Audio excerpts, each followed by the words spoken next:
Olá, queridos alunos, tudo bem? Mais uma aula de questões número 4. Vamos lá, vamos praticar bastante na tela para você aqui a questão de número 10. Olha lá.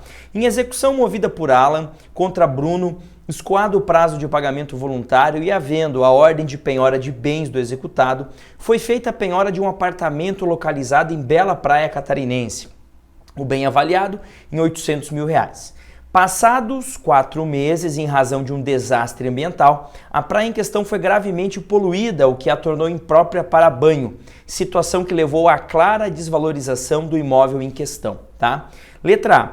Considerando que você é o advogado de Alan e que este possui interesse em adjudicar o bem, mas não pelo valor da avaliação, já que ocorrida esta antes do desastre ambiental em questão. O que você requereria ao juiz a fim de auxiliar seu cliente? Justifique. Vejam lá, eu tenho um bem avaliado em R$800 mil, beleza? R$800 mil. A gente sabe que para adjudicar um bem é no mínimo o valor da avaliação. Só que essa avaliação foi feita antes do desastre ambiental. Certamente esse bem agora vale muito menos. Então digamos que ele vale agora R$500 mil. Para o meu cliente que quer comprar, que quer adjudicar melhor esse bem, é melhor que ele seja avaliado por um valor menor. E aí vem o questionamento. Eu posso pedir uma nova avaliação? Vejam, a grande sacada aqui é você entender. O seu cliente vai levar um bem por 800. Ou ele pode levar esse mesmo bem por um valor menor. Mas para que ele consiga levar por um valor menor, eu preciso que seja feita uma nova avaliação desse bem. Então o que eu vou pedir? Uma nova avaliação do bem. Com base no quê? Com base nesse fundamento. O fundamento de provável, de evidente desvalorização daquele bem ali, tá? Como é que eu vou achar isso? Gente, quando você fica falando em valorização, avaliação, né? Ele pega lá, ó. Vejam, o bem foi avaliado, lembra a avaliação. Aí ele diz que não pelo valor da avaliação, já que ela ocorreu antes do desastre ambiental. Vejam como a palavrinha avaliação, avaliado, aparece bastante. Ou seja, se você vai no índice alfabético remissivo na palavrinha avaliação, você vai achar vários artigos e lá vai estar a tua resposta. Então dá uma olhada aqui comigo, ó. Como é sabido, a adjudicação deve ser feita pelo valor da avaliação. Porém, no presente caso, como a avaliação ocorreu antes do desastre ambiental, parece evidente que houve uma clara diminuição, né, do valor do bem. Faltou ali aqui eu colocar aqui, ó, do valor do bem. O que autoriza a realização de uma nova avaliação, como bem prevê o 873.2 do CPC. Vejam, ó, sempre citando o dispositivo. Assim, diante da nova avaliação, seria mais interessante a Alan, que é o seu cliente, realizar a adjudicação do imóvel penhorado, tá? Só um adendo aqui antes de prosseguir, tá? Quando você tem aqui, ó, executado, isso pode aparecer na tua prova. Eu sei que isso é básico, mas às vezes a gente está nervoso e se esquece. Pode aparecer, ao invés de executado, assim, ó, devedor, tá? Pode aparecer com sinônimo de devedor, mesma coisa. Belezinha? Vamos para 11. Antônio contrata você como advogado, advogada, a fim de que você faça trabalho preventivo e consultivo, no sentido de mensurar um provável passivo trabalhista.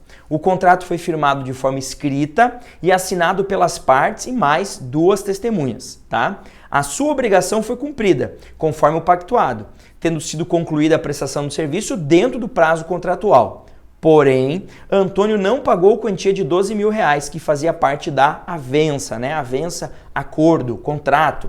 Neste caso, responda aos seguintes questionamentos. Letra A. Que medida poderia ser adotada por você a fim de cobrar o valor em questão? Justifique. E B. Ajuizada tal medida, qual prazo teria Antônio para cumpri-la? Caso não cumpra, o que ocorreria? Justifique também, tá?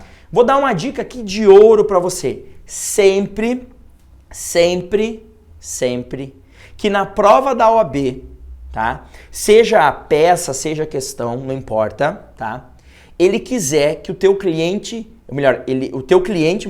desejar o recebimento de um valor, tá? Na prova da OAB, se ele te perguntar isso, você vai ter sempre 3 opções: ação de execução, ação monitória e ação de cobrança. Procedimento comum, tá? Qual que eu faço, professor? Nessa ordem você verifica qual que cabe. Execução, monitória ou processo de conhecimento, tá? Execução, quando tem título executivo. Monitória, quando tem prova escrita sem eficácia executiva. Conhecimento no restante. Então, execução, monitória, conhecimento. Nessa ordem. Tem que ver nessa ordem. Nesse caso, o que ele tem como fundamento para cobrar? Um contrato firmado de forma escrita e assinado pelas partes e 2 testemunhas. Como é que eu sei se isso é título executivo ou não? Olhando para o código. O código vai dizer lá, vai trazer a relação dos títulos executivos. O artigo 784, que repito, sempre deve estar com você na hora de resolver as questões, ele vai dizer que o instrumento particular, ou seja, um contrato, assinado pela parte devedora e mais 2 testemunhas é título executivo extrajudicial. Portanto, o que você vai fazer aqui? Um processo de execução. Vamos olhar a resposta ali, ó. Nesse caso, seria possível o ajuizamento de uma execução de título extrajudicial de pagamento de quantia, com procedimento descrito a partir do 824, já que o contrato em questão é título executivo, como bem afirma o 784.3 do CPC. Vejam, sempre citando os dispositivos legais que vão embasar a minha resposta. Sempre citando os dispositivos legais que vão embasar a minha resposta. Nunca responda do nada, responde nos termos, responde como bem diz, responda como dispõe, sempre trazendo o fundamento legal, tá? A segunda pergunta, vamos relembrar? A segunda pergunta, dizia assim: ajuizada a tal medida, qual prazo Antônio teria para cumpri-la? Caso não cumpra, o que ocorreria? Gente, isso está na lei, é só procurar. No processo de execução de paga-quantia, o devedor é citado para pagar em 3 dias. Se não pagar em 3 dias, vai haver o quê? A penhora dos seus bens. É justamente essa a resposta. O prazo será de 3 dias, nos termos do 829 do CPC. Não havendo o pagamento neste prazo, haveria a expedição de... faltou aqui, ó. Expedição de mandado, tá? Mandado, tá? Tá na lei. De penhora e avaliação dos bens, conforme o parágrafo 1º do já citado artigo 829. Ou seja, é só ler a lei. É só fazer a busca na lei. Beleza? Professor, tenho notado, talvez seja impressão minha, que tem bastante questão que envolve execução. Tem, sabe por quê? Porque nas questões, a parte de direito processual que mais cai é a execução. Engraçado, né? Em peça, a execução raramente cai. Vou ser bem sincero para você. Nos últimos... desde que a FGV começou a fazer prova, nunca caiu uma execução, uma petição inicial de execução em civil. Já caiu em empresarial. Em civil, não. Embargos de execução caiu uma vez. Petição inicial de execução nunca caiu. É raro, é muito raro de cair petição inicial de execução. Então, tem que ter cuidado com isso daqui, tá? Pode ser que tenha caído em algum outro exame aí, mas muito remotamente. Agora, nas questões, como eles adoram cobrar a execução. E por que eles adoram cobrar nas questões de execução? Porque é um tema complexo. E por que eles não fazem uma petição inicial de execução? Porque é muito fácil de fazer, entende? Beleza? Vamos lá então para a questão de número 12, para fechar essa aula. José iniciou relacionamento afetivo com Tânia em agosto do ano passado, casando-se 5 meses depois. No primeiro mês de casados, desconfiado do comportamento de sua esposa, José busca informações sobre seu passado. Toma conhecimento de que Tânia havia cumprido pena privativa de liberdade pela prática de crime de estelionato. José, por ser funcionário de instituição bancária há 15 anos e por ter conduta ilibada, teme que seu cônjuge aplique golpes financeiros valendo-se de sua condição profissional. José, sentindo-se enganado, decide romper a sociedade conjugal.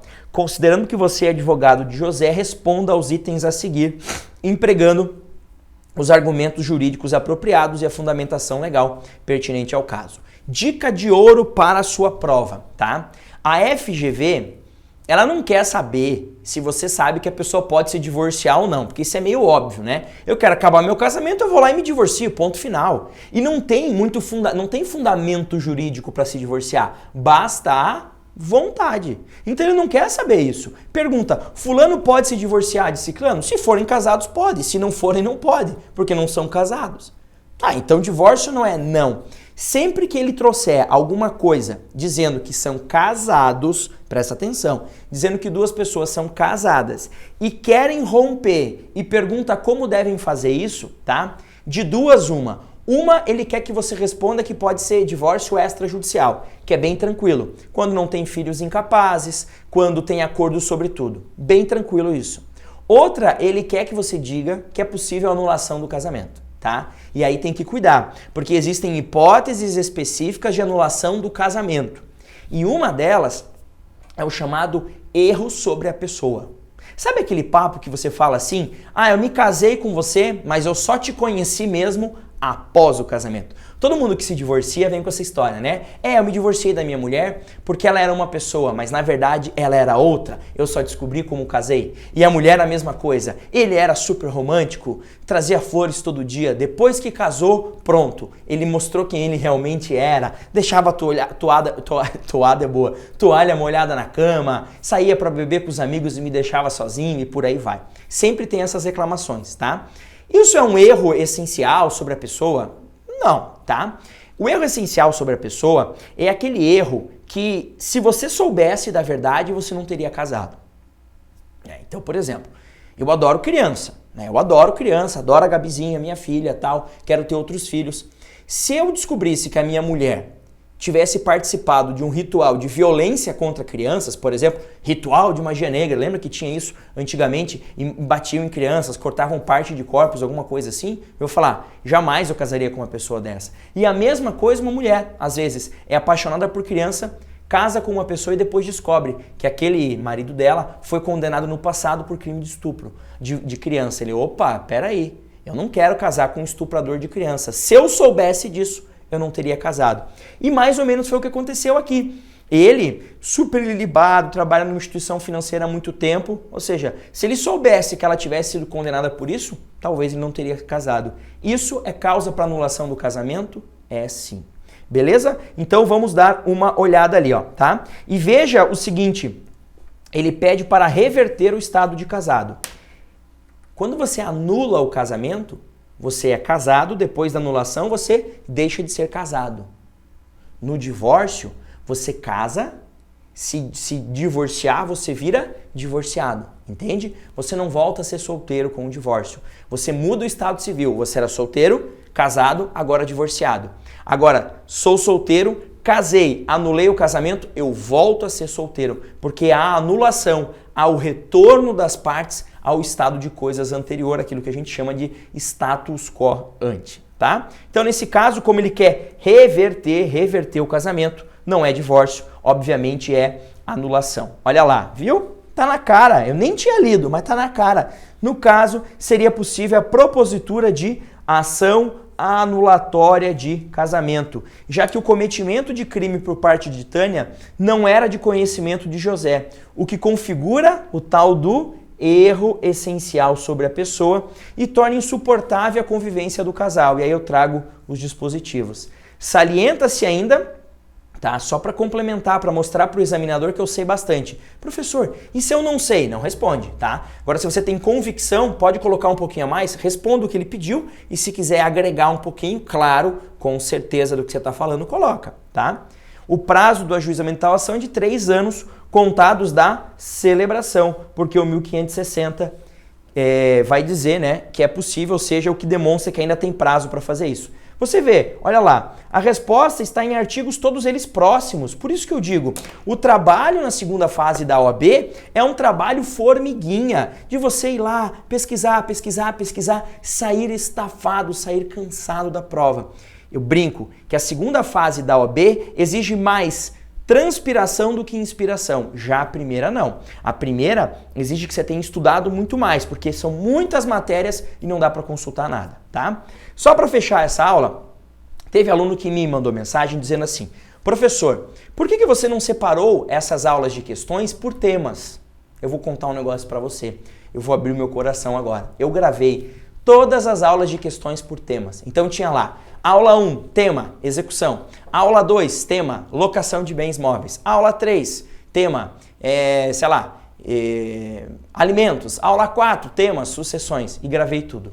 Quando eu terminei de gravar tudo e fui subir as aulas para o site, eu parei e fiquei assim, mas peraí. O objetivo é que ele treine para a prova, é que eu prepare ele para a prova.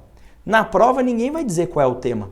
Se eu te digo qual é o tema antes, na hora de pesquisar no teu Vademecum, você já vai delimitar automaticamente é sobre casamento? Então eu vou procurar só em casamento. E você não vai treinar a busca a partir do zero, que é o que a prova exige de você. Então por isso eu tive que regravar todas essas aulas, joguei todas aquelas fora, descartei, tá? Foi só para treinar a voz aquelas aulas, mas para quê? Para não te enganar. Porque na hora da prova você não vai ter questão 1, tema tal. Não, ele vai ter um enunciado. Nesse enunciado, ele pode te dar palavras-chave, normalmente ele te dá, indicando qual é o assunto. Mas aí é trabalho teu identificar as palavras-chave e ir buscar. Então eu sempre digo, gente, eu não gosto de enganar aluno. Eu não quero que você saia da minha aula falando, nossa, eu sei tudo. Aí chega no dia da prova, reprova. Não, eu quero que você saia da minha aula com dúvida. Eu quero que você saia da aula minha preocupado. Porque quando a gente está preocupado, quando a gente está com dúvida, a gente corre atrás. Aí você vai chegar no dia da prova e vai falar assim, nossa, só isso? Eu resolvi, sei lá, 40 questões, agora tem só 4 para fazer, você vai se sentir muito mais tranquilo. Eu sempre brinco, né? Se você está acima do peso e gosta de estar bacana, quando você se pesa e sobe o peso, você segura a alimentação, dá uma corridinha. Agora, se você está magrinho, está de boa, você vai relaxando. E aqui eu não quero que você relaxe. Como o nosso curso é um tiro médio, assim, de médio para curto, tem que ter gás. A gente começa numa cadência tranquila e vai subindo. Então a gente não pode relaxar. Para chegar no dia da prova, você está tinindo, você está explodindo. E sabe o que é engraçado? Depoimentos de alunos em exames passados. Professor, eu estava num gás, fiz a prova, dormi, parece que eu acordei e não sei mais nada. Sabe por quê? Porque você agora relaxou. E normalmente quando acontece isso, é o momento da tua aprovação. Fica tranquilo que a gente vai estar junto até a tua aprovação. Ficou com dúvida? WhatsApp para mim. Um grande abraço e até mais.